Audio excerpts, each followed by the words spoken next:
मैं सचिन गौड़ आप सभी का अपने चैनल साई कोचिंग लाइव में स्वागत करता हूं।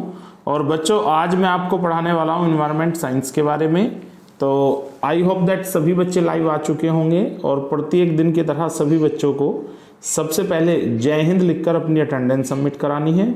और उसके बाद हम लोग डिस्कस करने वाले हैं इन्वायरमेंट साइंस का जो मॉक टेस्ट है उसकी सीरीज का 7वां सेट। ठीक है, आज की जो क्लास है बच्चों, मैं ऑलरेडी आपको बता चुका हूँ, इन्वायरमेंट साइंस से रिलेटेड होगी और टाइप जो होगा मॉक टेस्ट होगा। टेस्ट की जो संख्या है वो 7 है और इसके अंदर लगभग 25 क्वेश्चन को इंक्लूड किया गया है। डेली प्रतिदिन सभी बच्चों को रात्रि 9 बजे लाइव जरूर आना है, ताकि आपके लिए इस प्रकार की जो वीडियो हमारे द्वारा तैयार की गई है उसका आपको जो है भरपूर लाभ हो सके। चलिए बच्चों, शुरू करते हैं आज की अपनी लाइव क्लास। चलिए पहला क्वेश्चन देखते हैं बच्चों डिस्प्ले पर। सभी बच्चों को डिस्प्ले पर देखना है। पहला क्वेश्चन आ चुका है। जो बच्चे क्लास के साथ जुड़ चुके हैं तेजी के साथ सभी अपने फ्रेंड सर्कल में शेयर कीजिएगा क्लास को, और उसके बाद हम लोग बढ़ते हैं क्वेश्चंस की तरफ। ठीक है, पहला क्वेश्चन बच्चों डिस्प्ले पर आ चुका है। विश्व पर्यावरण दिवस कब मनाया जाता है? ये तो बहुत ज्यादा डिमांडेड क्वेश्चन है। यदि बच्चों आप परीक्षा देने जाते हो और स्पेशली यदि सीटेट यूपीटेट की परीक्षा देने के लिए जाते हो तो आपको ये मान के ही चलना होगा कि विश्व पर्यावरण दिवस का जो क्वेश्चन है वो हर दूसरे एग्जाम के अंदर हम लोगों से पूछा जाता है। एक विकल्प है आपके पास 5 जून, एक है 1 दिसंबर, एक आपको दिया गया है 14 नवंबर, एक बच्चों आपको दिया गया है 15 अगस्त। चलिए अरे भाई, तेजी के साथ सभी बच्चों को 3 से 4 सेकंड में सभी बच्चों को अपने आंसर सबमिट कराने हैं। विश्व पर्यावरण दिवस कब मनाया जाता है? एक विकल्प है आपके पास 5 जून, 1 दिसंबर, 14 नवंबर और एक बच्चों आपको दिया गया है 15 अगस्त। चलिए अरे भाई, तेजी के साथ सभी बच्चों को अपने आंसर सबमिट कराने हैं। आपके पास 3 से 4 सेकंड का समय था। आई थिंक वो समय कंप्लीट हो चुका है। अब हम बात कर लेते हैं एक राइट आंसर की। चलिए, विश्व पर्यावरण दिवस बच्चों कब मनाया जाता है? डी आपका पूर्ण रूप से गलत है, क्योंकि 15 अगस्त को नहीं मनाया जाता है, न ही 14 नवंबर को मनाया जाता है, न ही 1 दिसंबर को मनाया जाता है। आप लोगों को ध्यान रखना है, विश्व पर्यावरण दिवस हमेशा 5 जून को मनाया जाता है। बहुत ही ज़्यादा खास क्वेश्चन है, पेपर के एंगल से आप लोगों को बहुत अच्छे से ये याद कर लेना है। चलिए अब हम बात कर लेते हैं बच्चों क्वेश्चन नंबर 2 की। क्वेश्चन नंबर 2 डिस्प्ले के ऊपर आ चुका है। पर्यावरण अपकर्ष। देखिए, अपकर्ष का मतलब होता है डिग्रेडेशन, यानी कि घटाना। एक होता है ग्रेडेशन यानी कि बढ़ाना, डिग्रेडेशन का मतलब होता है घटाना। ठीक है, इससे क्या अभिप्राय है? ये पेपर में आया है, यूपी पीसीएस में प्री के अंदर आया है, जीएस वाले सेट के अंदर आया और 2006 के अंदर ये आपसे पूछा गया है। चलिए, पर्यावरण अपकर्ष के अंदर किस चीज को इंक्लूड किया जाता है? मानवीय क्रियाकलापों से विपरीत परिवर्तन लाना। एक बी आपको दिया गया, पर्यावरणीय गुणों का पूर्ण रूप से निम्नीकरण करना, यानी कि उनको घटाना। एक है पारिस्थितिकी विभिन्नता के परिणाम स्वरूप पारिस्थितिकीय असंतुलन लाना, और एक डी आपको दिया गया उपयुक्त सभी। चलिए बहुत ही अच्छा क्वेश्चन है। आप लोगों को अपकर्ष शब्द का मीन पता होना चाहिए, उसके बाद इस क्वेश्चन को सोल्व करने में आप लोगों को कोई विशेष समस्या नहीं आने वाली है। पर्यावरण अपकर्ष का अभिप्राय क्या है? मानवीय क्रियाकलापों से विपरीत परिवर्तन लाना, पर्यावरणीय गुणों का पूर्ण रूप से निम्नीकरण करना, पारिस्थितिकी विभिन्नता के परिणाम स्वरूप पारिस्थितिकीय असंतुलन लाना, और एक डी बच्चों यहां पर हमको दिया गया है उपयुक्त सभी। चलिए तेजी के साथ सभी बच्चों को अपने आंसर सबमिट कराने हैं। कोई भी स्टूडेंट ऐसा नहीं होगा जो अपने आंसर तेजी के साथ सबमिट नहीं कराएगा। चलिए बच्चों, बात कर लेते हैं सही विकल्प की। सही विकल्प देखिएगा बच्चों, ए भी आपका पूर्ण रूप से सही है, बी भी सही है, सी भी सही है। तो फिर हम ये कह सकते हैं कि यहाँ पर सभी विकल्प आपके क्या हैं? ट्रू हैं। इसका मतलब आपको पेपर के अंदर जो आंसर लगाना है वो लगाना है उपयुक्त सभी, क्योंकि पर्यावरण अपकर्ष घटाने में ये तीनों ही मानवीय क्रियाएं शामिल की जाती हैं। इन तीनों को यदि इंक्लूड कर दिया जाए तो पर्यावरण का जो है डिग्रेडेशन चालू हो जाता है। इसका मतलब ए बी सी तीनों ही स्टेटमेंट आपके यहाँ पर ट्रू हो जाते हैं। चलिए बात करते हैं क्वेश्चन नंबर 3 की। तीसरा क्वेश्चन बच्चों डिस्प्ले के ऊपर आ चुका है, देखिएगा सभी बच्चे ध्यान से। पर्यावरण किससे बनता है? बिहार पीसीएस में पूछा हुआ क्वेश्चन है।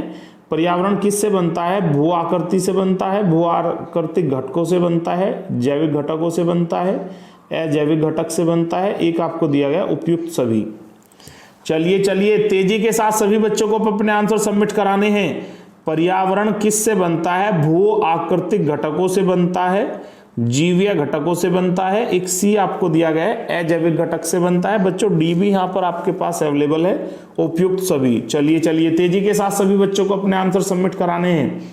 3 से 4 सेकंड का ही आप लोगों को समय लेना है, उसी के अंदर सभी बच्चों को अपने आंसर सबमिट करा देने हैं। चलिए बच्चों, पहली बात बिल्कुल ठीक है, जब हम पर्यावरण की बात करते हैं तो भू आकृतिक घटकों को उसमें इंक्लूड किया जाता है, जैसे पर्वत, पठार, ये सभी आपके भू आकृतिक घटक हैं। ठीक है, जैविक घटकों को शामिल किया जाता है, जैसे सभी जंतु, पेड़ पौधे इसी के अंदर आ जाए। अजैविक घटकों को भी शामिल किया जा सकता है, जैसे आपकी जलवायु है, पानी है, ये सभी चीजें आपकी अजैविक घटक है। तो बच्चों हम ये कह सकते हैं कि तीनों ही स्टेटमेंट आपके ट्रू हैं, तो इसलिए आपका जो सही आंसर होगा पेपर के एंगल से वो डी होगा। इन्वायरमेंट किससे बनता है, इसके लिए आपको यहाँ पर चुनना होगा डी विकल्प को, क्योंकि भू आकृतिक घटक भी होते हैं, जैविक घटक भी होते हैं, अजैविक घटक भी होते हैं, तीनों को मिलाकर ही पर्यावरण का निर्माण होता है। चलिए सभी बच्चे बात करेंगे क्वेश्चन नंबर 4 की। उन संपूर्ण दशाओं का योग जो व्यक्ति को एक समय बिंदु पर घेरे हुए होती है। देखिए पहले क्वेश्चन को पढ़ लेते हैं, हमने डायरेक्ट ऑप्शन पढ़ लिया बाय मिस्टेक, तो बच्चों हम शुरू से आ जाते हैं। ठीक है, थोड़ा सा जो है हम लोग डिस्टर्ब हो गए, तो क्वेश्चन को पढ़ते हैं। पर्यावरण से क्या अभिप्राय है? वहाँ भी पर्यावरण ही पूछा गया था, लेकिन वहाँ ये पूछा गया था कि पर्यावरण किससे बनता है। लगभग वही सेम क्वेश्चन है, हल्का सा चेंजेस है, थोड़ा सा लेवल जो है टफ का बढ़ाया गया है। ठीक है, पर्यावरण से अभिप्राय क्या है? उन संपूर्ण दशाओं का योग जो व्यक्ति को एक समय बिंदु पर घेरे हुए है। ठीक है, हमारे चारों ओर प्रत्येक वो चीज जो हमें घेरे हुए है वो पर्यावरण है। उसके बाद भूमि, जल, वायु, पौधे, पशु की प्राकृतिक दुनिया जो हमें चारों ओर से घेरे हुए है, अस्तित्व में है, वो पर्यावरण है। एक आपको दिया गया भौतिक, जैविक एवं सांस्कृतिक तत्वों की अंतःक्रिया व्यवस्था है, और एक डी दिया गया है बच्चों उपयुक्त सभी। तो आपको तेजी के साथ अपना जो है आंसर सबमिट कराना है। जो बच्चे लेट आए हैं सभी बच्चों को क्लास के साथ लाइव जुड़ जाना है, और प्रत्येक बच्चे को प्रत्येक क्वेश्चन का आंसर लाइव चैट बॉक्स में जाना है और वहां पर सबमिट करना है। चलिएगा, पर्यावरण से क्या अभिप्राय है बच्चों? तेजी के साथ क्वेश्चन को पढ़ना है और अपना आंसर सबमिट कराना है। चलिए, अरे भाई तेजी के साथ क्वेश्चन को पढ़िएगा। आप अपने आंसर सभी बच्चों को लाइव चैट बॉक्स में सबमिट कराने हैं।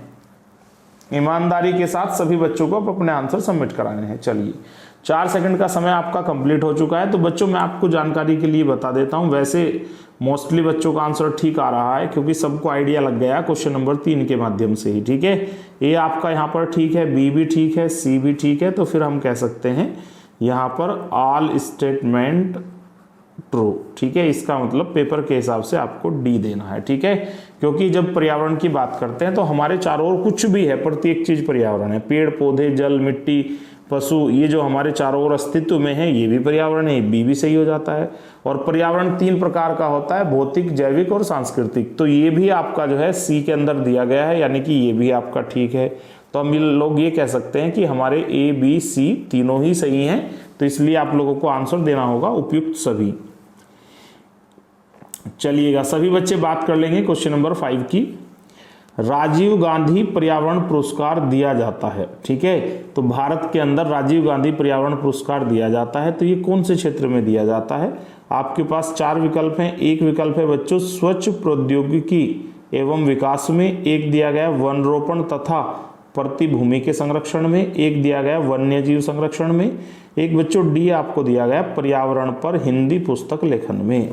चलिए 4 विकल्प हैं, सभी बच्चों को तेजी के साथ अब अपने आंसर सबमिट करा देने हैं। कोई भी स्टूडेंट ऐसा नहीं होगा जो अपने आंसर सबमिट नहीं कराएगा। चलिए, अरे भाई बहुत ज्यादा टाइम आप लोगों को नहीं लेना है, सभी बच्चों को अब अपने आंसर समय से सबमिट कराने हैं। 3 से 4 सेकंड का आपके पास मैक्सिमम समय है, उसी समय के अंदर आप लोगों को अपने आंसर सबमिट करा देने हैं। राजीव गांधी पर्यावरण पुरस्कार बच्चों किस क्षेत्र में दिया जाता है, आप लोगों को ये आपको सबमिट कराना होगा। ठीक है, चलिए बात कर लेते हैं यहाँ पर बच्चों सही विकल्प की। देखिएगा आपके पास 4 विकल्प हैं, तो हम इन विकल्प को ही पकड़कर चलते हैं। तो बच्चों डी विकल्प आपका यहाँ पर पूर्ण रूप से क्या है, गलत है। लेखन से इसका कोई संबंध नहीं है, वन्य जीव संरक्षण से भी कोई संबंध नहीं है, वन रोपण तथा प्रतिभूमि के संरक्षण से भी इसका कोई लिंक नहीं है। राजीव गांधी पुरस्कार सदैव स्वच्छ प्रौद्योगिकी एवं विकास वाले क्षेत्रों में दिया जाता है, इसलिए प्रत्येक स्टूडेंट को ये ध्यान रख लेना है कि यहाँ पर ए विकल्प आपका क्या हो जाता है, सही हो जाता है। ठीक है, मैं आपकी जानकारी के लिए बता देता हूं बच्चों, जो इन्वायरमेंटल साइंस है ये आपकी दो जगह विशेष रूप से पूछी जाती है, एक सिविल सर्विस एग्जाम के अंदर और एक CTET UPTET में। तो ये आप ये मान के चलो मोस्ट डिमांडेड है, 30 क्वेश्चन वहां पर तो आपको फेस करने ही करने हैं। तो ऐसे बच्चे जो सिविल की तैयारी कर रहे हैं और वे सभी बच्चे जो UPTET, CTET और सुपर टेट की तैयारी कर रहे हैं, उन सभी बच्चों के लिए ये जो हमारी क्लास है बहुत ज़्यादा उपयोगी होने वाली है। तो किसी भी बच्चे को इस प्रकार की जो क्लास है वो छोड़नी नहीं है, डेली 9 बजे लाइव आना है और इस प्रकार के जो बहु उपयोगी क्वेश्चन आपको दिए गए हैं उनका आपको लाभ ले लेना है। ठीक है, चलते हैं बच्चों क्वेश्चन नंबर 6 की तरफ। निम्नलिखित में से 5 जून को देखिएगा, क्वेश्चन नंबर 6 देखिएगा सभी बच्चे, 5 जून को कौन सा दिवस मनाया जाता है। ठीक है, क्वेश्चन को थोड़ा सा उल्टा करके पूछा गया है लेकिन क्वेश्चन वही सेम है। 5 जून को कौन सा दिवस मनाया जाता है? एक ऑप्शन है आपके पास विश्व पर्यावरण दिवस, एक है विश्व एड्स दिवस, एक है अंतरराष्ट्रीय ओजोन दिवस, एक बच्चों आपको दिया गया राष्ट्रीय विज्ञान दिवस। चलिए, निम्नलिखित में से 5 जून को कौन सा दिवस मनाया जाता है? बच्चों 4 विकल्प हैं यहाँ पर, विश्व पर्यावरण दिवस, विश्व एड्स दिवस और अंतरराष्ट्रीय ओजोन दिवस। एक डी यहां पर हमें दिया गया है राष्ट्रीय विज्ञान दिवस। अरे भाई चलिए चलिए, तेजी के साथ सभी बच्चों को अपने आंसर सबमिट कराने हैं। कोई भी स्टूडेंट ऐसा नहीं होगा जो अपने आंसर सबमिट नहीं कराएगा। निम्नलिखित में से 5 जून को कौन सा दिवस मनाया जाता है? चलिए चलिए, अरे तेजी के साथ सभी बच्चों को अपने आंसर सबमिट कराने हैं। चलिए बात कर लेते हैं बच्चों सही विकल्प की।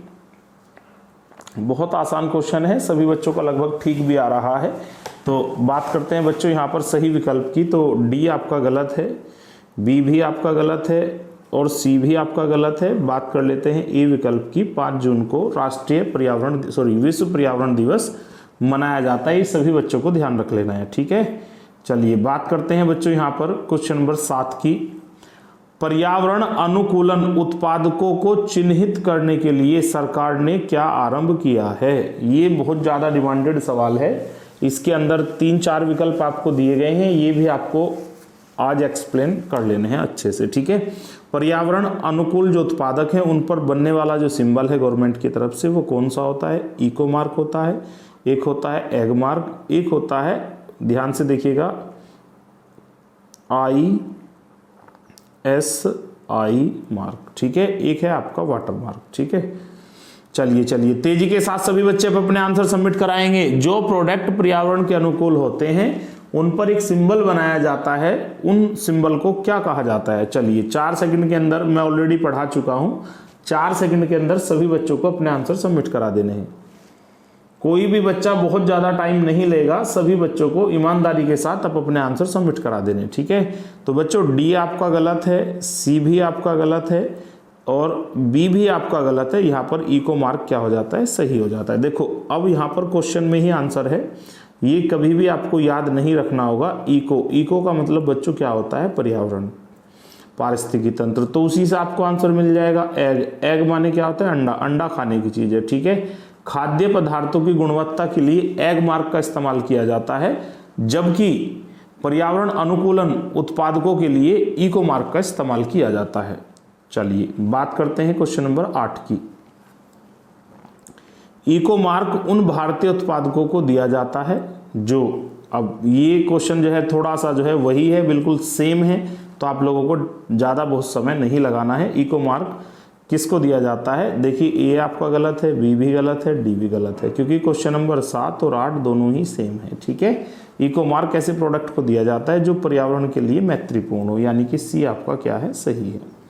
चलिए अब बात करते हैं क्वेश्चन नंबर 9 की। बच्चों ग्लोबल 500 पुरस्कार किस उपलब्धि के लिए दिया जाता है? आप लोगों को ये भी बच्चों यहाँ पर ध्यान रख लेना है, ग्लोबल 500 को ही इन्वायरमेंट का नोबल भी कहा गया है। ठीक है, पर्यावरण का नोबल किसको कहा गया है? ये भी आपसे कई बार पूछा जा सकता है, तब आपको बताना है ग्लोबल 500। ये अंतरराष्ट्रीय स्तर पर एक पुरस्कार दिया जाता है। तो किस क्षेत्र में मिलने वाला ये पुरस्कार है? एक आपको दिया गया आतंकवाद के विरुद्ध अभियान के लिए, जनसंख्या नियंत्रण के लिए, एक पर्यावरण प्रतिरक्षा में, एक मादक पदार्थों के विरुद्ध अभियान चलाने पर। चलिए तेजी के साथ 4 सेकंड में सभी बच्चों को अपने आंसर सबमिट कराने हैं। और मैं काफी हद तक क्वेश्चन के अंदर आपको हिंट भी दे चुका हूं। ग्लोबल 500 जो पुरस्कार है वो किससे रिलेटेड है। चलिए 3 से 4 सेकंड आपकी कंप्लीट हो चुकी हैं। बात करते हैं सही आंसर की बच्चों। ए आपका गलत है, बी भी आपका गलत है और डी भी गलत है। ये पर्यावरण प्रतिरक्षा से रिलेटेड है, ये आप लोगों को ध्यान रख लेना है, ठीक है। और मैं जब आपको हिंट दिया था पर्यावरण का नोबल किसको कहा गया, वहीं आप लोगों को समझ जाना था कि ग्लोबल 500 का संबंध पर्यावरण से है। चलिए बात करते हैं बच्चों आज के क्वेश्चन नंबर 9 की।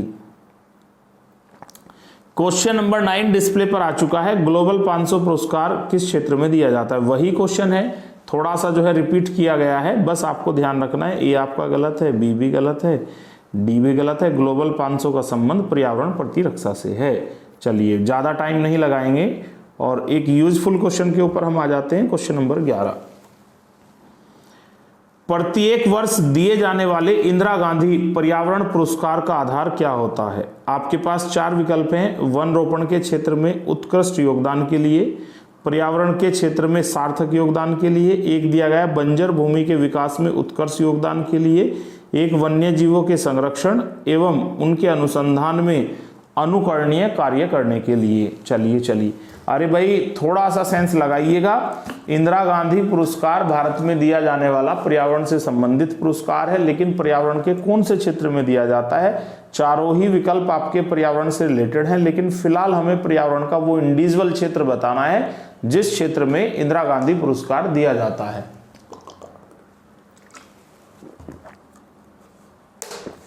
चलिए 3 से 4 सेकंड का समय आपका कंप्लीट होता है। बात कर लेते हैं बच्चों सही विकल्प की। तो सही विकल्प देखिएगा बच्चों, ये आपका यहां पर पूर्ण रूप से क्या हो जाता है, गलत हो जाता है। साथ ही साथ डी भी आपका पूर्ण रूप से गलत हो जाता है, सी भी आपका पूर्ण रूप से गलत हो जाता है। यहां पर बी बच्चों आपका पूर्ण रूप से क्या है, सही है। यही आप लोगों को ध्यान रख लेना है, ठीक है। आगे बात करते हैं। चलो 11 को मैं एक बार दोबारा से रिपीट कर देता हूं। इंदिरा गांधी जो पुरस्कार है उसका संबंध किससे है, पर्यावरण के क्षेत्र में सार्थक योगदान देने से है। चलिए बात करते हैं अगले क्वेश्चन की। थोड़ा सा जो है स्टेट मान कथन और निष्कर्ष वाला एक क्वेश्चन है, उसी को आपको थोड़ा सा समझना होगा। केवल सिविल में ऐसे क्वेश्चन पूछे जाते हैं या फिर यूजीसी नेट में पूछे जा सकते हैं, बाकी यूपी टेट सी टेट में ऐसे क्वेश्चन नहीं पूछे जाते हैं, लेकिन काफी यूजफुल क्वेश्चन है तो सभी बच्चे ध्यान से पढ़ेंगे। कथन आपको दिया गया है संसार में, ए स्टेटमेंट आपके पास है, संसार में समग्र रूप से कई दशकों में पर्यावरण बिगड़ा है। पिछले कुछ दशकों में, पिछले कुछ सालों में हमारा जो पर्यावरण है वो बिगड़ा है। उसका रीजन यहाँ पर दिया गया है, संसार की जनसंख्या में महत्वपूर्ण बढ़ोतरी हो रही है। उसका कारण इन लोगों ने बताया है कि पिछले 10 सालों में जो पर्यावरण बिगड़ा है उसका कारण क्या है, बढ़ती हुई जनसंख्या। अब आपको इन दोनों के ऊपर विचार करना है। आपके पास देखिएगा क्या विकल्प हैं। एक विकल्प तो बच्चों ये है, देखिएगा ये दोनों ही बात सही है, मेरे एंगल से ये बात भी सही है और ये भी सही है, ठीक है। लेकिन इन दोनों में आपस में क्या रिलेशन है वो हम लोगों को बताना है, ठीक है। तो यहाँ पर जब दोनों सही हैं तो डी का चांस आपका कोई है ही नहीं, सी का भी नहीं है क्योंकि इसके अंदर भी गलत शब्द दिया गया है, ठीक है। अब बात करते हैं ए और बी की। इसने ए के अंदर कहा है ए सही है, आर सही है, लेकिन साथ ही साथ ये भी बताया है ए का आर सही स्पष्टीकरण नहीं है, यानी कि बच्चों ये बात भी सही है। कारण ये है, देखो संसार में यदि पर्यावरण बिगड़ा है तो उसका कारण केवल जनसंख्या नहीं है, हमारी औद्योगिक नीति भी हो सकती है, हमारा भौतिकवादी होना भी हो सकता है। हम लोग बहुत ज़्यादा जो है चीज़ों को नुकसान पहुंचा रहे हैं, तो उसका एकमात्र कारण जनसंख्या नहीं है। ऐसे देश जहां जनसंख्या कम है वहां पर भी पर्यावरण के इशू है। तो इसका मतलब केवल जनसंख्या कारण नहीं है, जनसंख्या कारण है लेकिन केवल जनसंख्या कारण नहीं है। तो हम ये कह सकते हैं कि पहला स्टेटमेंट सही है, दूसरा स्टेटमेंट भी सही है, लेकिन दूसरा स्टेटमेंट यानी कि आर स्टेटमेंट ए स्टेटमेंट की सही व्याख्या नहीं करता है, यानी कि ए यहाँ पर आपका पूर्ण रूप से सही है। आई होप दैट आप सभी को समझ में आया होगा। जो बच्चे स्क्रीनशॉट लेना चाहते हैं वो स्क्रीनशॉट ले सकते हैं क्योंकि क्वेश्चन काफी खास है। चलिए आप ले सकते हैं, स्क्रीनशॉट ले लीजिएगा। चलिए बढ़ते हैं आगे। अरे भाई जो बच्चे आंसर नहीं दे रहे हैं सभी को आंसर देना है, सभी बच्चों को क्लास को छोड़कर नहीं भागना है, क्योंकि कहां तक भागोगे आप, अपने आप से इंसान कभी नहीं भाग सकता। बात करते हैं क्वेश्चन नंबर 13 की। क्वेश्चन नंबर 13 में बच्चों आपको कथन दिया गया है, पहला कथन, ठीक है। पहले कथन में क्या बताया गया है, विश्व में पर्यावरण अवकर्म, अव माने कमी, अवकर्म की गंभीर समस्या है। पर्यावरण समय के साथ घट रहा है, उसकी पूरी दुनिया में ही क्या है, एक गंभीर समस्या है। इस समस्या का प्रमुख कारण है मिट्टी एवं वनों का अवक्रमण। चलिए विश्व में पर्यावरण अवकर्म की गंभीर समस्या है। पूरे वर्ल्ड में पर्यावरण का जो स्टेटस है वो कम होता जा रहा है, उसका इन लोगों ने कारण बताया है। इस समस्या का प्रमुख कारण ये है कि मिट्टी व वनों का अवक्रमण हो रहा है। चलिए, तो अब बात आएंगे हम इसके अंदर। तो ए भी आपका सही है, बी भी सही है, तो इसका मतलब गलत वाले जितने भी ऑप्शन है वो सब आपके यहाँ पर गलत हो जाते हैं, ठीक है। तो ये क्या है, आपका गलत है इसके अंदर, तो ये बी आपका कैंसिल हो जाता है। सी में असत्य दिया गया है, ये भी आपका कैंसिल हो जाता है। अब आपके पास बचता है ए और डी। ए में क्या बताया, ए और आर दोनों सही है। ये बात सही है कि ये दोनों सही हैं, लेकिन लिंक भी इसके लिए डी को पढ़ लेना है।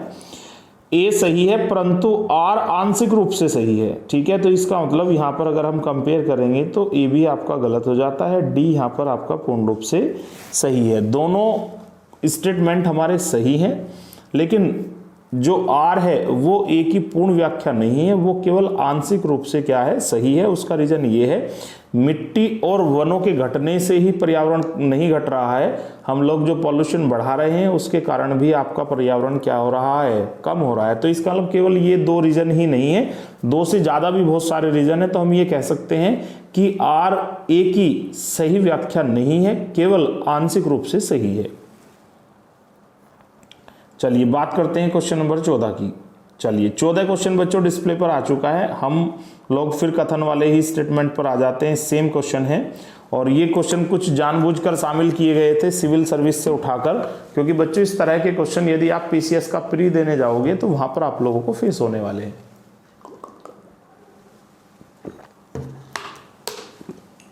चलिएगा पढ़िएगा भाई क्वेश्चन को। पहला स्टेटमेंट इसमें दिया गया है, प्राकृतिक पर्यावरण स्वच्छ होता है। कारण बताया गया है, मानवीय क्रियाएं पर्यावरणीय प्रदूषण का कारण है। चलिए, प्राकृतिक पर्यावरण स्वच्छ होता है लेकिन उसको प्रदूषण हम लोग कर देते हैं कैसे, मानवीय क्रियाएं प्रदूषण का सबसे प्रमुख कारण है। तो बच्चों देखिएगा, दोनों ही बात आपकी सही है, तो गलत वाले ऑप्शन सब हट जाएंगे, ठीक है। यानी कि सी आपको यहां से हटा देना है, डी भी यहां से आपको हटा देना है, ठीक है। अब हम लोग बात करते हैं ए में और बी में, ठीक है, क्योंकि दोनों बात सही हैं तो गलत वाले तो सब हट ही जाने हैं। ए एवं पहला ऑप्शन पढ़िएगा, ए और आर दोनों सही हैं, परंतु आर ए की सही व्याख्या नहीं है। एक ये दिया गया है, ए आर दोनों सही हैं तथा आर ए की सही व्याख्या है। चलिए दोनों में से एक को चूज करना है, 3 से 4 सेकंड में आप लोगों को चूज करना है। चलिए समय आप लोगों का निकल चुका है, बात करते हैं सही की। देखिए पहले एक बार पढ़ लेते हैं, प्राकृतिक पर्यावरण स्वच्छ होता है लेकिन उसके प्रदूषित होने का कारण मानवीय क्रिया है। इसका मतलब दोनों बात हमारी सही है और आर ए की व्याख्या नहीं करता है, इसका मतलब वो अलग बात है, ये अलग बात है। तो यहाँ पर ए आपका पूर्ण रूप से क्या हो जाता है, सही हो जाता है। चलिए सभी बच्चे डिस्प्ले के ऊपर देखिएगा। क्वेश्चन नंबर 15 सीडीएस में आया हुआ है, ठीक है। किसी ऐसे भारतीय उत्पाद को इको मार्क दिया जाता है। ये क्वेश्चन तीसरी बार यहाँ पर रिपीट है, तो इसमें हम लोग टाइम नहीं लगाएंगे। चलिए तेजी के साथ सभी बच्चों को अपने आंसर सबमिट कराने हैं। इको मार्क कैसे प्रोडक्ट को दिया जाता है, चलिए तेजी के साथ आप लोगों को आंसर सबमिट कराने हैं। तो बच्चों यहाँ पर आपका डी गलत है, सी भी गलत है, बी भी गलत है। मैं बार बार इस चीज को बता चुका हूं, इको मार्क ऐसे प्रोडक्ट को दिया जाता है जो पर्यावरण के अनुकूल हो, पर्यावरण का हितैषी हो। आई होप दैट आप सभी को ये क्वेश्चन अच्छे से तैयार हो गया होगा। एग मार्क, इको मार्क, ये दोनों ही आप लोगों को अच्छे से पढ़ लेने हैं, क्योंकि इन फ्यूचरली ये आपसे परीक्षाओं में जरूर पूछे जाएंगे, ठीक है।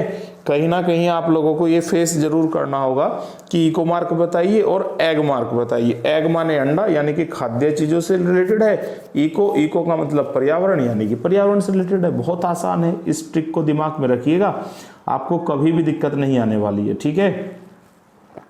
क्वेश्चन नंबर 16 डिस्प्ले पर आ चुका है। ये भी बहुत ज्यादा महत्वपूर्ण क्वेश्चन है पेपरों के हिसाब से, तो इस क्वेश्चंस को भी हम देख लेते हैं सोल्वे को। विश्व पर्यावरण सुविधा का आरंभ कब से हुआ है, विश्व पर्यावरण सुविधा का आरंभ कब से किया गया है। आपके पास 4 विकल्प हैं, 1989, 1985, एक 1991 है और एक डी यहां पर दिया गया 1994।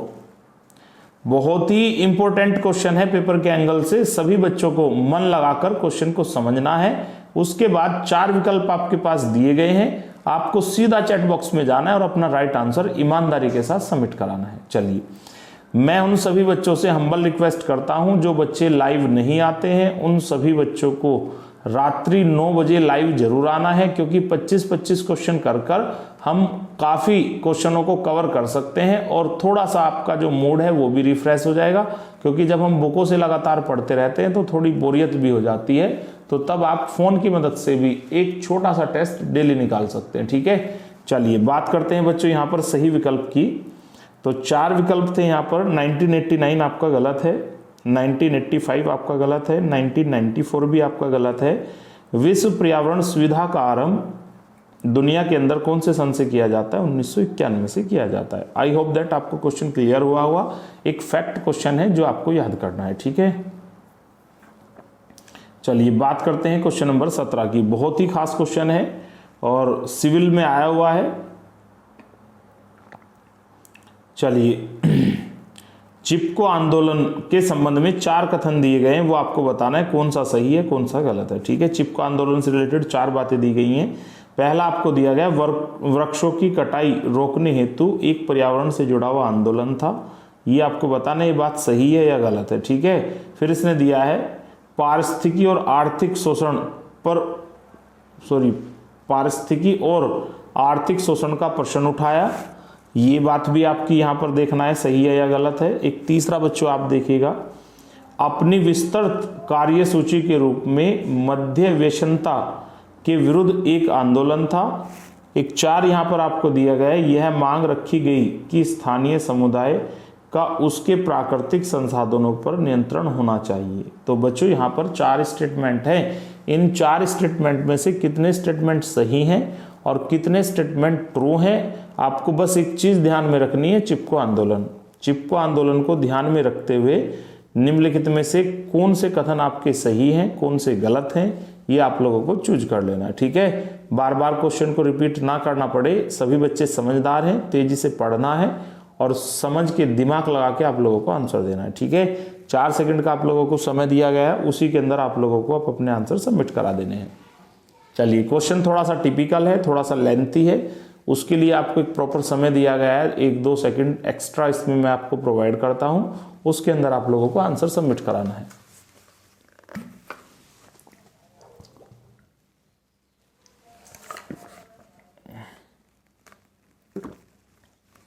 चलिए भाई, आपका समय बच्चों यहां पर कंप्लीट हो चुका है। चलिए हम बात करते हैं क्वेश्चन की व्याख्या की, क्वेश्चन के आंसर की। अगर हम चिपको आंदोलन की बात करते हैं तो बच्चों पहला यहां पर सही है, क्योंकि वृक्षों की कटाई को रोकने के लिए ही वहां के ग्रामीण इलाकों के जो लोग थे उन्होंने सभी पेड़ को पकड़े हुआ था, यानी कि कटाई को रोकने के लिए एक आंदोलन था। पहली बात बिल्कुल सही है। ठीक है, पारिस्थितिकी और पर्यावरण का शोषण सरकार के द्वारा किया जा रहा था, उसके खिलाफ भी था, ये बात भी सही है। ठीक है, दूसरा, यहाँ पर सरकारें और सड़क बनाने वाली जो कंपनियां हैं वो अपने पैसे के नशे में इतने चूर थे कि वो इस चीज को भी भूल जाते हैं कि अगर इतने सारे पेड़ काटे जाएंगे तो पर्यावरण पर उसका क्या प्रभाव पड़ेगा, यानी कि तीसरी बात भी आपकी सही है। दूसरा, चौथी बात यह है कि यदि मेरे खेत में पौधे हैं तो वो मुझ पर निर्भर होना चाहिए कि मैं उन्हें काटना चाहता हूं या काटना नहीं चाहता हूं। ये सरकार के हाथ में नहीं होना चाहिए कि स्थानीय लोग ये चाह रहे थे कि जो स्थानीय पर्यावरण है उन पेड़ पौधों को काटना किसके हाथ में होना चाहिए, वो लोकल के जो आदमी है उनके हाथ में होना चाहिए, यानी कि चौथी बात भी सही है। तो बच्चों मैं ये कह सकता हूं कि 1 भी सही है, 2 भी सही है, 3 भी सही है और 4 भी सही है। इसको ध्यान में रखते हुए ए विकल्प आपका गलत हो जाता है, बी विकल्प आपका गलत हो जाता है, सी विकल्प भी आपका गलत हो जाता है। जिसमें चारों ही बात सही है वो आपका डी विकल्प है। ठीक है, चलिए बात करते हैं क्वेश्चन नंबर 18 की। निम्न में से किसे चिपको आंदोलन का नेता माना गया है? चिपको आंदोलन के नेता कौन थे? एक आपको दिया गया बाबा आमटे, एक आपको दिया गया मेथा पाटकर, एक सुंदरलाल बहुगुणा और एक डी आपको दिया गया किरण बेदी। चलिए चलिए, अरे भाई तेजी के साथ सभी को अपने आंसर सबमिट कराने हैं। चिपको आंदोलन का नेता किसको माना जाता है? बाबा आमटे, मेघा पाटकर, सुंदरलाल बहुगुणा, एक डी आपको दिया गया किरण बेदी। अरे भाई तेजी के साथ आंसर सबमिट कराना है। चलिए, ए विकल्प बच्चों यहां पर आपका गलत है, बाबा आमटे आपका गलत है, मेघा पाटकर भी आपका गलत है, किरण बेदी भी आपका गलत है। चिपको आंदोलन के जो प्रमुख नेता थे उनका नाम था सुंदरलाल बहुगुणा। ठीक है, आई होप दैट ये क्वेश्चन तो बहुत ज़्यादा रिपीट हो रहा है, तो सभी बच्चों ने जो है इस चीज़ को तैयार किया होगा। ठीक है, बात करते हैं क्वेश्चन नंबर 19 की। क्वेश्चन नंबर 19 बच्चों डिस्प्ले पर आ चुका है। हाल ही के वर्षों में मानव गतिविधियों के कारण वायुमंडल में कार्बन डाइऑक्साइड की सांद्रता में बढ़ोतरी हुई है, किंतु उसमें से बहुत सी वायुमंडल के निचले भाग में नहीं रहती है। जब हम CO2 का उत्सर्जन करते हैं या छोड़ देते हैं बहुत सारी CO2, तो उसमें से अधिकांश CO2 ऊपर चली जाती है, जो पृथ्वी के संपर्क में है वो बहुत कम रहती है। तो उसका मेन कारण क्या है? आपको 4 कारण यहाँ पर बच्चों बताए गए हैं। ठीक है, एक पहला कारण दिया गया है, वह ब्रह्म समताप में पलायन कर जाती है, यानी कि ब्रह्मंडल और समताप मंडल में वो चली जाती है, समताप मंडल के बाहर की ओर चली जाती है, ये मान सकते हो। ठीक है, समुद्रों में पादप पलवक प्रकाश संश्लेषण कर लेते हैं, जो समुद्री पौधे हैं वो उसका प्रकाश संश्लेषण कर लेते हैं। एक तीसरा दिया गया, ध्रुवीय बर्फ छत्रक वायु का प्रग्रहण कर लेते हैं, यानी कि जो ध्रुवीय प्रदेश है जहाँ बर्फ ढकी हुई है वो बर्फ उस CO2 को एब्जॉर्ब कर लेती है। ठीक है, एक यहाँ पर बच्चों 3 कंडीशन आपको दी गई हैं, इनसे आपको ये चूज करना है कौन सी बात ज़्यादा सही है। ठीक है, जब पृथ्वी पर CO2 बढ़ती है तो उसका कारण क्या है कि पृथ्वी के निचले भाग में CO2 कम हो जाती है, लेकिन ऊपरी भागों में वो काफ़ी होती है। क्वेश्चन को थोड़ा सा समझिएगा। तो बच्चों बात करते हैं, देखिएगा सही विकल्प की। 3 से 4 सेकंड मैंने इसमें आपको दी हैं, उसी के अंदर आपको आंसर देना था, लेकिन वो समय लगभग आपका निकल चुका है। बात करते हैं सही विकल्प की। ठीक है, क्वेश्चन पढ़िएगा। हाल ही के वर्षों में मानव गतिविधियों के कारण वायुमंडल में CO2 बढ़ी है, तो उसकी बढ़ोतरी हुई है, लेकिन कुछ पृथ्वी का जो नज़दीकी हिस्सा है उसमें कम भी हो रही है। ठीक है, उसका कारण क्या है? उसका कारण ये है कि बच्चों यदि वो CO2 समुद्र के कांटेक्ट में आती है तो समुद्र के अंदर जो पेड़ पौधे हैं वो प्रकाश संश्लेषण करने के लिए CO2 का इस्तेमाल कर लेते हैं, इसीलिए पृथ्वी के निचले भाग पर उतनी CO2 नहीं होती है जितनी CO2 जीवों के द्वारा छोड़ी जाती है या औद्योगिकरण के द्वारा पैदा होती है। ठीक है, तो बात करते हैं बच्चों ऐसा ऑप्शन कौन सा है। देखिएगा, ए तो पूर्ण रूप से आपका गलत है। ठीक है, समुद्रों में, ये सही है आपका, समुद्रों में पादप प्लवक प्रकाश संश्लेषण कर लेते हैं। ठीक है, ये सही है। ध्रुवीय प्रदेशों के द्वारा उसे ग्रहण किया जाता है, बर्फ पिघलने में खर्च हो जाती है, ये भी आपकी बात पूर्ण रूप से क्या है? गलत है। तो मैं ये कह सकता हूँ यहाँ पर केवल 2 सही है, केवल 2 सही है, यानी कि ए ऑप्शन आपका यहाँ पर क्या हो जाता है? सही। बी भी गलत हो जाता है, सी भी गलत हो जाता है और डी भी यहाँ क्या हो जाता है? गलत हो जाता है। क्वेश्चन बोरिंग नहीं है, क्वेश्चन थोड़ा सा डीपली है, अच्छा है, दिमाग लगाना है और समझ लेना है। ठीक है, अब देखिएगा क्वेश्चन नंबर 20 बच्चों डिस्प्ले के ऊपर आ चुका है। सतत का मतलब लगातार होता है। सतत विकास किस पर विशेष बल देता है? ठीक है, मानव को मुख्यतः भविष्य की आवश्यकताओं की पूर्ति सुनिश्चित करता है। मानवता को वर्तमान की आवश्यकताओं की पूर्ति किसी भी कीमत पर करने पर सुनिश्चित करता है। एक दिया गया है, मानवता को वर्तमान आवश्यकताओं की पूर्ति भविष्य की पीढ़ियों की आवश्यकताओं की पूर्ति की अपेक्षा करते हुए सुनिश्चित करने हेतु। तो एक डी दिया गया है, मानवता को वर्तमान की आवश्यकताओं की पूर्ति इस प्रकार सुनिश्चित करने हेतु कि आगामी पीढ़ियों के साधनों की उपलब्धता से समझौता ना हो सके। देखिएगा यहाँ पर आपको ना ऑप्शन नहीं दिए गए हैं। अगर हम ऑप्शन की बात करते हैं तो बच्चों वो यहाँ गायब हैं, लेकिन आप लोगों को करना क्या है इस क्वेश्चन के अंदर मैं आपको बता देता हूँ। सतत विकास को ध्यान में रखते हुए 4 ऑप्शन आपको दिए गए हैं, आपको उस ऑप्शन का चयन करना है जो यहाँ पर ट्रू है। ठीक है, तो आप लोगों को आंसर देने में कोई दिक्कत नहीं आएगी। सारे सही नहीं है, ना 2 सही है, केवल एक ही सही है। सतत विकास मुख्य रूप से किस पर विशेष बल देता है? इन 4 विकल्प में से एक विकल्प आपका सही है, जो सही है उसको आपको सबमिट करा देना है लाइव चैट बॉक्स में। ठीक है, चलिए बात करते हैं बच्चों राइट आंसर की। भाई 3 से 4 सेकंड ही आपको लेनी थी, उसी के अंदर आपको आंसर देना था, ठीक है। ए आपका यहाँ पर पूर्ण रूप से बच्चों क्या है, गलत है। बी आपका क्या है, वो भी आपका गलत है। अगर हम सी की बात करते हैं तो सी भी बच्चों आपका यहाँ पर क्या है, गलत है, ठीक है। अब यहाँ पर सही जो बचता है आपका डी बचता है। सतत विकास, लगातार विकास का मतलब ये है कि मानवता वर्तमान की आवश्यकताओं की पूर्ति करे, लेकिन इस प्रकार से करे कि आने वाली जो पीढ़ियां हैं उनके लिए भी जो प्राकृतिक संसाधन है वो बच जाएं और वो उनके साथ कोई समझौता ना करे, ताकि आने वाली जनरेशन को भी उस प्रकार के प्राकृतिक संसाधनों का लाभ हो सके, ठीक है। चलिए बात करते हैं क्वेश्चन नंबर 21 की। क्वेश्चन नंबर 21 डिस्प्ले पर आ चुका है। निम्नलिखित में से कौन सा उपागमन मानव पर्यावरण अन्योन क्रिया की समस्या से संबंधित सर्वाधिक व्यापक उपागम है? उपागम एक तरीके से आप टूल को बोल सकते हो, ठीक है।